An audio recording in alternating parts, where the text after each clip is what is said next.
નમસ્કાર દર્શક મિત્રો, આપ જોઈ રહ્યા છો કે ન્યૂઝ અને હું છું જીગર। અમારા વિશેષ કાર્યક્રમ કાલ, આજ અને આવતીકાલમાં આપનું સ્વાગત છે। મિત્રો, આજે વાત કરીશું પ્રશાંત કિશોરની અને તેમના અલગ અલગ નિવેદનો પર અલગ અલગ રીતે તેમણે પોતાની એક રાજનૈતિક વિશેષજ્ઞ તરીકે અને ભારતના રાજકારણમાં એક અલગથી છાપ છોડેલી છે। શરૂઆતમાં કોંગ્રેસ, ભારતીય જનતા પાર્ટી, આમ આદમી પાર્ટી દરેકને તેમણે તેમના કન્સલ્ટિંગનો અનુભવ આપેલો છે। તેમની ટીમ દ્વારા અલગ અલગ રીતે દરેક પક્ષો, દરેક નેતાઓને ક્યાંક કોઈક રાજનીતિની સફરમાં ઊંચાઈએ પહોંચાડવા માટે તેમનો એક ગ્રાઉન્ડ લેવલનો ફાળો રહેલો છે। ત્યારે પ્રશાંત કિશોર કહી રહ્યા હતા કે કોંગ્રેસ હજુ સત્તામાં નથી તેવી માનસિકતામાંથી કોંગ્રેસ હજી બહાર જ નથી આવી। કારણ કે થોડા સમય પહેલા પ્રશાંત કિશોર કોંગ્રેસમાં સત્તાવાર રીતે જોડાશે તેવી વાત થઈ હતી ને ત્યારબાદ પ્રશાંત કિશોરે અલગ અલગ પ્રકારના સૂચનો કોંગ્રેસને કર્યા હતા કે 2024 સુધીમાં જો સત્તામાં આવવું હોય તો કોંગ્રેસે કયા કયા મુદ્દાઓ પર ધ્યાન રાખવું પડે। પરંતુ કોંગ્રેસ અને પ્રશાંત કિશોર વચ્ચેની જે બેઠકો ઉપર બેઠકો થઈ, પરંતુ કોઈ જગ્યાએ ક્યાંય કોઈ તાળમેળ ન બેઠો અને છેલ્લે પ્રશાંત કિશોરે કોંગ્રેસમાં જોડાવાનું જે એક નિર્ણય જે હતો તે પાછો ઠેલ્યો અથવા તો કોંગ્રેસમાં જોડાશે નહીં તેવી જાહેરાત કરી લીધી અને દરેક અટકળો પર પૂર્ણ વિરામ મૂકી દીધું। ત્યારે પ્રશાંત કિશોરે થોડા સમય પહેલા બિહારમાં પોતાની એક જનસંપર્ક યાત્રા કરીને 3000 કિલોમીટરની યાત્રા કરીને હું લોકોના જે મુદ્દાઓ જે છે, લોકોની જે સમસ્યાઓ છે તે સાંભળીશ અને ત્યાર પછી હું નિર્ણય કરીશ કે નવો પક્ષ બનાવવો અથવા તો ભારતની રાજનીતિમાં કેવી રીતે પ્રવેશ કરવો। બધી જ વાત કરીશું આજે। તેમના અલગ અલગ નિવેદનો છે તેને પણ આપણે જોઈશું, કયા રાજનેતાએ પ્રશાંત કિશોર વિશે શું કહ્યું તે પણ જોઈશું। પરંતુ તેમણે એક અગત્યની વાત કોંગ્રેસને કહી હતી। કોંગ્રેસ માટે તેમણે કહ્યું હતું કે હજુ કોંગ્રેસમાં સત્તામાં નથી તેવી માનસિકતામાંથી બહાર કોંગ્રેસ આવી જ નથી શકતી અને તેને લઈને ભાજપને પડકારવામાં નહીં આવે તો આવનારા લાંબા સમય સુધી ભાજપ સત્તા પર રહેશે તેવી ભવિષ્યવાણી પણ પ્રશાંત કિશોરે કરી લીધેલી છે। ભારતીય રાજનીતિના વ્યૂહરચનાકાર તરીકે જાણીતા પ્રશાંત કિશોરે કહ્યું છે કે ભારતીય રાજનીતિ ઓછામાં ઓછા આગામી 20 થી 30 વર્ષ સુધી ભાજપની જ આસપાસ ફર્યા કરશે। પીકે એવું માની રહ્યા છે કે ભાજપની તાકાત આપોઆપ ઓછી નહીં થાય અને પ્રશાંત કિશોરે કોંગ્રેસને વિપક્ષમાં રહેવાની અને વિરોધ પક્ષની જેમ વર્તન કરવાની પણ સલાહ આપી દીધી। ત્યારે આ બધી જ વાતની ચર્ચા કરીશું, પરંતુ દેશની રાજનીતિમાં ધ્રુવીકરણ અને કોંગ્રેસ સાથેની વાતચીત પણ તેમણે અલગ અલગ દિવસે અલગ અલગ નિવેદનોમાં તેમણે કરી હતી। પરંતુ કોંગ્રેસ પક્ષ સાથેની હમણાંની મુલાકાતો અને કોંગ્રેસને કેવી રીતે પુનઃજીવિત કરવી તે અંગે પ્રશાંત કિશોરે કહ્યું કે વિપક્ષોએ સ્ટોરી કહેવાની અને જીવંત રહેવાનો પ્રયાસ કરવો જોઈએ, ચહેરા વિશે ચિંતા ન કરવી જોઈએ। ત્યારે બિહારની અંદર તેમણે તાજેતરમાં એક જનસંપર્ક યાત્રાની ઘોષણા કરી હતી। આવો જોઈએ તેમણે શું કહ્યું હતું। भी है तो वो प्रशांत किशोर की पार्टी नहीं होगी। उसमें जो लोग साथ में आकर पार्टी बना रहे होंगे, एक ईंट उनकी होगी, एक ईंट मेरी भी होगी। मैं ये नहीं कह सकता हूँ कि वो मेरी पार्टी है, मैं उसका चेहरा हूँ, मैं उसका अध्यक्ष हो जाऊँगा और मैं ही उस पार्टी का सर्वे सर्वा हो जाऊँगा। मैंने जैसा आपको पहले बताया, अगले 3-4 महीनों में ये जो 17-18 हज़ार लोगों को हम लोगों ने चिन्हित किया है, इनमें से जो लोग भी जन सुराज की परिकल्पना से, जो लोग भी बिहार के लिए जो हम सोचते हैं या जो उनकी सोच है, अगर हम लोग उसको अलाइन कर पाएँ और वो साथ में आकर अगर तय करते हैं कि हम सबको पार्टी बनाने की या किसी तरह की एक संगठन या मंच को बनाने की ज़रूरत है, उस समय वो कॉल लिया जाएगा। देखिए, मैं ऐसा समझता हूँ कि बिहार देश के सबसे गौरवशाली अतीत वाले राज्यों में एक है। जिस राज्य से गौतम बुद्ध, जैन, महावीर, चाणक्य, चंद्रगुप्त, अशोक यहाँ से निकले हैं, उस राज्य में स्थिति आज ये है कि शिक्षा व्यवस्था ध्वस्त है, हेल्थ ध्वस्त है, रोजगार का कोई संभावना नहीं है। और जैसा मैंने आपको बताया कि 30 साल के दोनों बड़े नेताओं के प्रयास के बावजूद बिहार आज देश में सबसे निचले स्थान पर है। ये मेरा नहीं आकलन है, ये भारत सरकार के डेटा है, भारत सरकार ने ये बताया है। और जिनकी सरकार आज बिहार में है उनकी ही सरकार देश में है। ऐसा भी आप नहीं कह सकते हैं ये विपक्ष की सरकार दिल्ली में है इसलिए वो गलत डेटा दे रहे हैं। अब नीतीश जी से मैंने एक कोई प्रेस वार्ता उनकी देखी, नीति आयोग पर कुछ लोगों ने सवाल पूछा तो उन्होंने कहा अरे इनको कुछ पता है। संभव है कि किसी को कुछ नहीं पता है, लेकिन बिहार के लोगों को ये जरूर पता है कि आपके यहाँ मुख्यमंत्री रहते हुए बिहार की शिक्षा व्यवस्था पूरी तरह से ध्वस्त है, हेल्थ की व्यवस्था पूरी तरह से ध्वस्त है। बिहार के हजारों लाखों लड़के यहाँ से बाहर जाकर सबसे कठिन और दुरूह परिस्थितियों में काम करने के लिए मजबूर हैं। नहीं, कांग्रेस को लेकर जो बात हुई है उसको मैंने ऑन रिकॉर्ड भी कहा है। जहाँ तक कांग्रेस के साथ उनके मौजूदा स्थिति के असेसमेंट का सवाल है, उन्होंने जो संजीदगी और सीरियसनेस जो उनको दिखाना चाहिए था उन्होंने दिखाया। उन्होंने कमेटी बनाई, कांग्रेस की टॉप लीडरशिप साथ में बैठी, उन्होंने जो मैंने उनको दिखाया या जो मेरी सोच के अनुसार मैंने उनको बताया उससे उनकी पूरी सहमति थी। उसके बाद जो इस चीज को करने के लिए रास्ते बताए गए उस पर भी गहन चर्चा के बाद एक सहमति बनी कि इन रास्तों पर चलकर बेहतरी हो सकती है। लेकिन उसको एग्जीक्यूट करने की जो बात है उसके लिए उनके मन में एक परिकल्पना है एम्पावर्ड एक्शन ग्रुप की। वो चाहते थे कि मैं उस एम्पावर्ड एक्शन ग्रुप में ज्वाइन करके एक मेंबर के तौर पे उस जिम्मेवारी को निभाऊं। मेरा जो डिफरेंस ऑफ ओपिनियन रहा है वो इतना ही रहा है कि empowered action group will be formed with an executive order of the Congress president. બિહારની રાજધાની પટનામાં તેમણે આ બધી વાતો કરતા પોતાની વ્યૂહરચનાકાર તરીકેની છાપ અને એક નિષાદ તરીકેની છાપ પણ છોડી આગામી યોજના અંગે તેમણે વિસ્તારથી વાત કરી। પ્રશાંત કિશોરની વાત કરીએ તો ભાજપ, તૃણમૂલ કોંગ્રેસ, જેડીયુ જેવા પક્ષો માટે તેઓ કામ કરી ચૂકેલા છે। વચ્ચે થોડા સમય માટે આમ આદમી પાર્ટી સાથે પણ તેઓ દેખાઈ રહ્યા હતા। તેમણે વધુમાં જણાવ્યું કે બિહારને અગ્રીમ બનાવવા માટે એક નવા વિચારની અને પ્રયાસની જરૂર છે। મારું માનવું છે કે કોઈ એવો દાવો ન કરી શકે કે એક જ વ્યક્તિ આને અમલમાં લાવી શકશે। હું એવું માનું છું કે જે લોકો બિહારના મુદ્દાને સમજે છે અને જેનામાં આ મુદ્દાઓના ઉકેલની ક્ષમતા છે તે તમામ લોકો એકસાથે આવે અને સૌ સાથે પ્રયાસ કરવાની જરૂર છે। રાજકીય દળની સ્થાપના કરવાની વાત પર પ્રશાંત કિશોર કહી રહ્યા હતા કે આજે તેઓ કોઈ પણ રાજકીય દળની જાહેરાત નથી કરવાના, પરંતુ તેઓ કહી રહ્યા છે કે લોકોને હું સંબોધી રહ્યો છું। મારો પ્રયાસ છે કે હું સૌને મળું અને આગામી 3-4 મહિનામાં હું મોટાભાગના લોકોને મળવાનો માટેનો એક કાર્યક્રમ ઘડી રહ્યો છું। ગુડ ગવર્નન્સના વિચારને બિહારની ધરતી પર લાવવા માટે જેની જરૂરિયાત છે તે અંગે હું લોકોને મળવા 3000 કિલોમીટરની યાત્રા કરવાનો છું।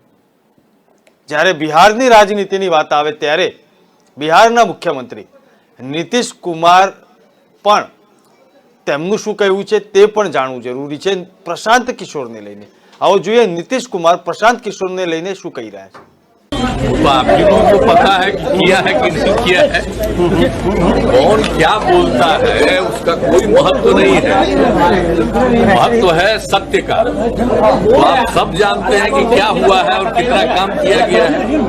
तो इन सब चीजों का तो आपसे आग्रह करेंगे कि खुद ही करिए। जो किसी की बात का महत्व नहीं देते हैं कि कोई क्या बोला है उसका हम जवाब दें, लेकिन ये तो आप स्वयं खुद जानते ही हैं। तो आप ही लोग बता दीजिए, जवाब दे दीजिए, तो ये आग्रह।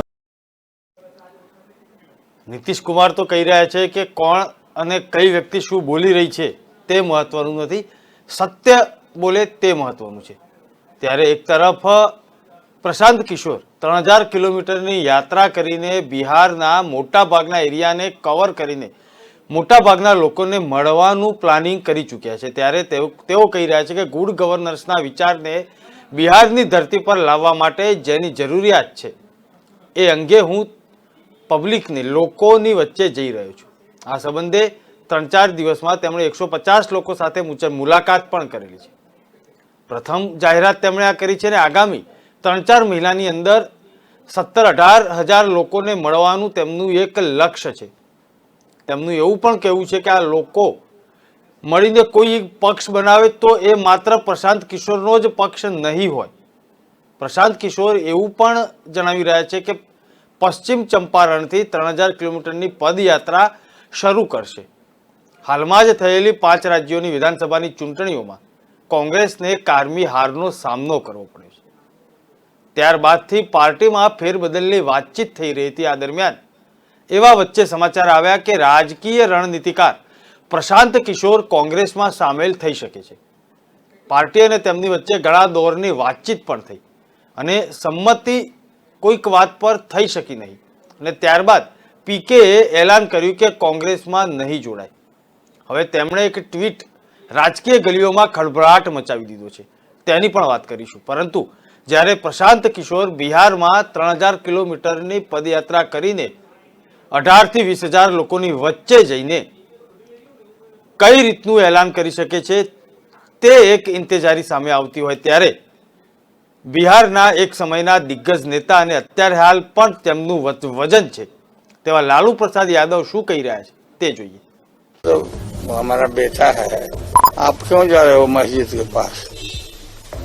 हनुमान चालीसा पढ़ना है तो अपना मंदिर में पढ़ो ना भाई. सारे देश से घूम आए हो, सब जगह लौटा दिया लोग, अब वहीं पहुंचे हैं जहाँ उनका कोई ठिकाना नहीं रहेगा. ये सब बहुत गलत बात है. ये देश को टुकड़ा करने के बराबर है. आप क्यों जा रहे हो मस्जिद के पास? हनुमान चालीसा पढ़ना है तो अपना मंदिर में पढ़ो ना भाई. इसे इरिटेट किया जा रहा है ना लोगों को कि रिएक्ट करे और दंगा फसाद हो. ये बहुत बुरा चीज है देश के लिए, बहुत खराब. आप जो बोलिए वही कहेंगे. ठीक है, ठीक. नहीं, अच्छी बात है ना. परशुराम जयंती में गए, सब लोग बुलाए, आदर किए. क्या कहेंगे, सब वही कहेंगे दोनों. ऐसा कोई बात अभी नहीं है. हाँ, तो वो हमारा बेटा है, राष्ट्रीय अध्यक्ष हमने निर्णय कुछ नहीं है. सारे देश से घूम आए हो, सब जगह लौटा दिया लोग, अब वहीं पहुंचे हैं जहाँ उनका कोई ठिकाना नहीं है. લોકતંત્રમાં એક સાર્થક ભાગીદાર બનવા અને જન સમર્થક નીતિને આકાર આપવામાં મદદ કરવાની મારી ઉતાર ચઢાવભરી યાત્રા રહી છે તેવું પ્રશાંત કિશોરે ટ્વીટ કરીને કહ્યું હતું. હવે મુદ્દાઓ અને જનસુરાજના માર્ગે સારી રીત સમજાવવા માટે રિયલ માસ્ટર એટલે કે જનતા પાસે જવાનો સમય આવી ચૂક્યો છે તેવું પ્રશાંત કિશોર કહી રહ્યા છે. પ્રશાંત કિશોર બિહારથી પોતાની રાજનીતિ શરૂ કરી શકે છે તેવી વાત પણ કરી રહ્યા છે. ત્યારબાદથી રાજકીય ગલીઓમાં વિવિધ પ્રકારની અટકળો લગાવવા માંડી અને કઈ રીતની પાર્ટી તેઓ બનાવશે, શું કરશે, શું એજન્ડા હશે તે તમામ બાબતની રાજનીતિક ચર્ચાઓ જે છે તે થવા માંડી. ત્યારે પ્રશાંત કિશોરે વધુ આ બાબતે કઈ રીતે પ્રકાશ પાડ્યો તે પણ જોઈએ. हूं कि बिहार में सामाजिक राजनीतिक जीवन से जुड़े हुए 20,000 के आसपास 17-18 हज़ार लोग, समझिए कि एक महीने के बाद ये 20,000 हो सकता है. ऐसे लोग जिनको यहाँ, जो इस धरती से जुड़े हुए हैं, जिनको यहाँ के मुद्दों की समझ है, जो लोग यहाँ के समस्याओं का समाधान निकालने की काबिलियत रखते हैं और जिनमें जज्बा है कि कुछ किया जाए, ऐसे लोगों को चिन्हित किया है. वो हमारे संपर्क में हैं. लेकिन जब तक मैं व्यक्तिगत तौर पे उनसे और उनमें से या उनसे ज़्यादातर लोगों से मिलकर बात न कर लूं, तब तक मैं ये आपको आश्वस्त तरीके से नहीं बता सकता हूं कि उनमें से कितने लोग इस सोच से जुड़कर इसके भागीदार बनेंगे. मैंने ये कहा कि अगले 3 महीनों में ऐसे लोगों के साथ जुड़कर उनसे बात करके ये तय करेंगे कि कितने लोग तैयार हैं. जो लोग भी तैयार होंगे वो एक साथ बैठेंगे और वो तय करेंगे कि आगे पार्टी बनानी है कि मंच बनाना है कि अभी और समय लगाना है. लेकिन अगर उन्होंने मिलकर तय किया कि एक पार्टी बनानी है तो प्रशांत किशोर भी उस पार्टी के एक मेंबर होंगे. मैं ये कह रहा हूँ भाई, नीतीश जी और लालू जी यहाँ के राज्य के ही नहीं देश के बड़े नेता हैं. उनके पास बहुत सारे एमएलए हैं, एमपी हैं, 20, 25, 30 वर्ष का राजनीतिक अनुभव है. उनके पास बड़े दल हैं. मैं अकेला व्यक्ति यहाँ बैठा हुआ हूँ. वो क्यों हमें तवज्जो देंगे? वो तवज्जो न दें, इसलिए मेरे लिए तो यही अच्छा है। मैंने अपने ट्वीट में क्या कहा और मैं आपको बार बार यहाँ क्या कह रहा हूँ, भाई मैं कोई चुनाव लड़ नहीं रहा हूँ, मैं किसी दल को तोड़ने की बात कर नहीं रहा हूँ। मैंने सिर्फ इतना कहा कि मैं बिहार के लोगों के पास जाना चाहता हूँ और ये समझने का प्रयास करना चाहता हूँ कि आगे का रास्ता क्या हो। अब इसमें लालू जी या नीतीश जी जैसे बड़े नेताओं को मुझे क्यों तवज्जो देनी चाहिए? मुझे तो ऐसा लगता है कि जो लोग तवज्जो दे रहे हैं या जो इस पर टीका टिप्पणी कर रहे हैं वो भी अनावश्यक अपना समय जाया कर रहे हैं। मेरी हस्ती इतनी बड़ी नहीं है कि इतने बड़े लोग हम पर टिप्पणी करें। मेरे भाई, जितनी बार आप एक ही सवाल को अगर घुमाकर पूछेंगे तो आंसर तो मैं वही दूंगा। आपको मैंने बताया कि जो मैं काम करता था, जिसकी वजह से आप बैठे हुए हो यहाँ, जिस बात का आप संज्ञान लेते हो कि ये काम इनको करने आता है, या जो भी मेरी छोटी बड़ी पहचान है, उसी काम की वजह से है। उस काम को 1 साल पहले नहीं करना है, ऐसी घोषणा मैंने कर दी। 1 साल सोचने के बाद आगे का रास्ता तय कर। શું પ્રશાંત કિશોર પોતાની રાજકીય પાર્ટી બનાવશે? આને લઈને રાજકીય વિશેષજ્ઞોનું પણ મંતવ્ય અલગ અલગ આવી રહ્યું છે। એક એક્સપર્ટના જણાવ્યા પ્રમાણે પ્રશાંત કિશોર પાસે ઘણા વિકલ્પ છે, પરંતુ જોવાની વાત એ છે કે તે કયો વિકલ્પ પસંદ કરે છે। તેમનું વલણ જોતા તો એ સ્પષ્ટ થઈ ગયું છે કે તેમની યાત્રા માત્ર બિહાર સુધી સીમિત નથી, તે બીજા રાજ્યોમાં પણ આવા પગલાં લઈ શકે છે। વળી એક અન્ય એક્સપર્ટના જણાવ્યા પ્રમાણે એવું પણ થઈ શકે છે કે જનતાના મુદ્દાઓને સમજીને પીકે કોઈ રાજકીય પાર્ટીનો પાલવ પકડી શકે છે। ત્યારે થોડા સમય પહેલા કોંગ્રેસમાં જોડાવાની વાતને લઈને જ્યારે એક સમાચાર આવ્યા હતા, ત્યારે ગુજરાતના કાર્યકારી પ્રમુખ કોંગ્રેસના હાર્દિક પટેલ અત્યારે હાલ ભલે કોંગ્રેસથી નારાજ ચાલી રહ્યા હોય, પરંતુ તે સમયે प्रशांत किशोर ने लईने शू कही रहा था ते जोईए। के लिए बिहार में उस अवधारणा को जमीन पर लाने के लिए जो करने की जरूरत है, इस संबंध में उनसे मिलकर उनसे बात करने वाला हूं। इस संदर्भ में मैंने पिछले 3 दिनों में कोई 150 लोगों से मेरी मुलाकात हुई। सैंपल के तौर पे जो 17,500-18 हजार लोग हम लोग के साथ जुड़े हुए हैं, उसमें समाज के अलग अलग वर्गों के लोग, अलग अलग पृष्ठभूमि के लोग, राजनीतिक और गैर राजनीतिक दोनों। और मेरा अनुभव पिछले 3 दिन का ये रहा है कि करीब 90% लोग इस बात से पूरी तरह इत्तेफाक रखते हैं कि बिहार में एक सामूहिक नए सोच और नए प्रयास की जरूरत है। तो मेरी पहली घोषणा ये है कि अगले 3 से 4 महीनों के अंदर इन 17,500-18 हजार लोगों के साथ संवाद स्थापित करना, उनसे समझना, उनसे जन स्वराज की परिकल्पना के बारे में चर्चा करना, और अगर उनकी सहमति हो तो उनको इसका भागीदार बनाना, ये पहला लक्ष्य है। अगर इनमें से एक बड़ा वर्ग 2,000, 5,000, 3,000, मैं कोई संख्या अभी आपको एक संख्या नहीं बता सकता हूं, लेकिन इसमें से बड़ी संख्या में लोग अगर एक साथ आए, एक प्लेटफॉर्म या एक अभियान के तहत जुड़कर आते हैं और वो मिलकर ऐसा तय करते हैं कि हमें किसी राजनीतिक संगठन या पार्टी की जरूरत है, तो उस पार्टी की घोषणा उस समय करी जाएगी। अगर वो पार्टी बनती भी है तो वो पार्टी प्रशांत किशोर की पार्टी होगी, ऐसी बात नहीं है। वो उन सबों की पार्टी होगी जो इस परिकल्पना से जुड़कर इस राजनीतिक संगठन के निर्माण में अपनी भागीदारी देना चाहते हैं। ये काम मुझे ऐसा लगता है कि अगस्त या सितंबर तक पूरा कर लिया जाना चाहिए। ये आज की घोषणा का एक पहलू है। दूसरा पहलू जो है, जो ज्यादा महत्वपूर्ण है, वो बिहार के लोगों तक पहुंचना, बिहार के गांव, शहर, गली, मोहल्ले तक पहुंचना, लोगों को जन स्वराज की परिकल्पना, इस सोच के बारे में बताना, उनसे उनका व्यू पॉइंट लेना, उनकी समस्याओं और उनके आगे के भविष्य के बारे में जो उनकी अपेक्षा, आशा, आकांक्षाएं हैं, उनको समझने का प्रयास करना। उसके लिए 2 अक्टूबर से मैं स्वयं पश्चिमी चंपारण गांधी आश्रम से 3,000 किलोमीटर की पदयात्रा शुरू करूंगा, जब तक बिहार के सारे गांव, शहर, गली, मोहल्ले, जो महत्व जितने लोगों को व्यक्तिगत तौर पे पहुंचा जा सकता है वो पूरा न कर लिया जाए। हम लोग का अनुमान है कि 3000 किलोमीटर अगर हम जाते हैं तो उसमें ज्यादातर एरिया हम कवर कर। જે રીતે પ્રશાંત કિશોરે પોતાની આખી જે એક એજન્ડા જે છે તેને લઈને સ્પષ્ટતા કરી અને કદાચ આવનારા સમયમાં બીજા રાજ્યોમાં પણ આવા પગલાં લઈ શકે છે। એક્સપર્ટ તો એવું પણ કહી રહ્યા છે કે જનતાઓના મુદ્દાઓને સમજીને પ્રશાંત કિશોર કોઈ રાજકીય પાર્ટીનો પાલવ પણ પકડી શકે છે। ત્યારે હાર્દિક પટેલે પ્રશાંત કિશોરને લઈને શું કહ્યું તે જોઈએ। मामला ही नहीं है। मामला देखिए, दो चीजें, मामला बनाया जाता है और उसको सुलझाया जाता है। मैंने कोई मामला सुलझाया भी नहीं और बनाया भी नहीं। मैंने तो सही चीज कही। और परिवार में जब आपका बेटा या आपका बड़ा कोई गलती कर रहा है और अगर आप उसको मुंह पे नहीं बोलोगे तो बिगड़ जाएगा। मान लीजिए कि मेरे परिवार में कोई नुकसान कर रहा है तो मुझे उसको बोलना पड़ेगा, यार साथ मिलकर काम करें। पार्टी है मेरी, मैं पार्टी का हिस्सा हूँ और मैं चाहता हूँ कि हमारी पार्टी आगे बढ़े, लोगों की सेवा करे, और वही काम हम करने वाले हैं।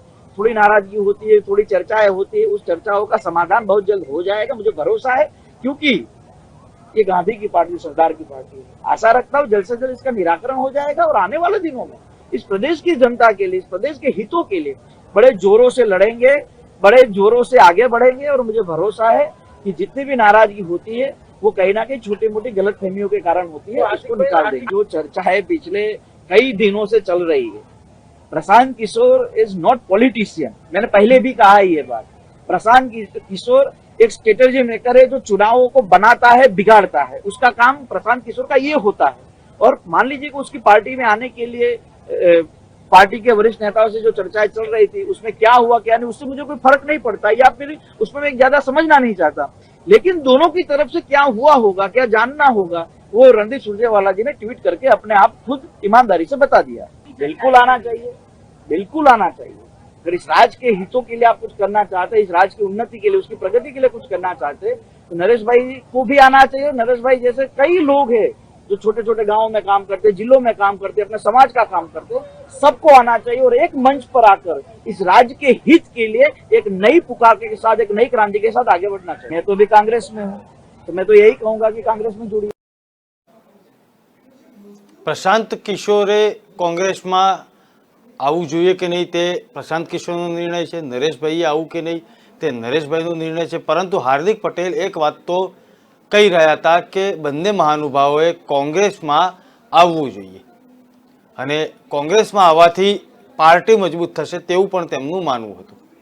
પ્રશાંત કિશોરની વાત કરીએ તો તેઓ કહી રહ્યા છે કે દેશમાં 80 થી 82% હિન્દુઓ છે, છતાં ભાજપને વોટિંગ રેશિયા પ્રમાણે 40% વોટ જ મળી રહ્યો છે।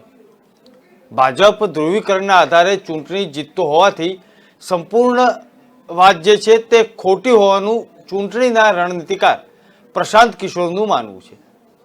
તેમનું કહેવું છે કે દેશની 80 થી 82% વસ્તી હિન્દુ છે, પરંતુ ભાજપ હજુ પણ લગભગ 40% વોટ જ મળી રહ્યો છે, અથવા તો તેમને 40% વોટની અંદર જ તેમનો એક પ્રભાવ છે તેવું ચોક્કસપણે પ્રશાંત કિશોર માની રહ્યા છે।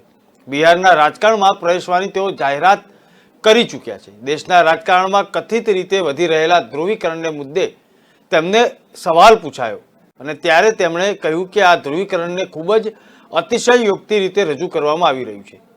ધ્રુવીકરણની રીત બદલાઈ ગઈ છે। 15 વર્ષ પહેલાંની ધ્રુવીકરણની રીત અને અત્યારની રીતમાં ફેર છે। જોકે તેની અસર લગભગ એક જેટલી જ છે તેવું પ્રશાંત કિશોરનું ચોક્કસપણે માનવું છે।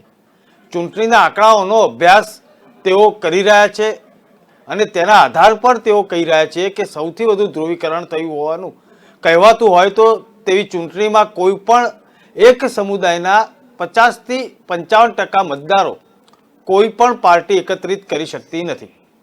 આ એક સ્પષ્ટતા પ્રશાંત કિશોરે કરી। ત્યારે પ્રશાંત કિશોરનું आगामी समय माटे शू ऐलान छे ते जोईए।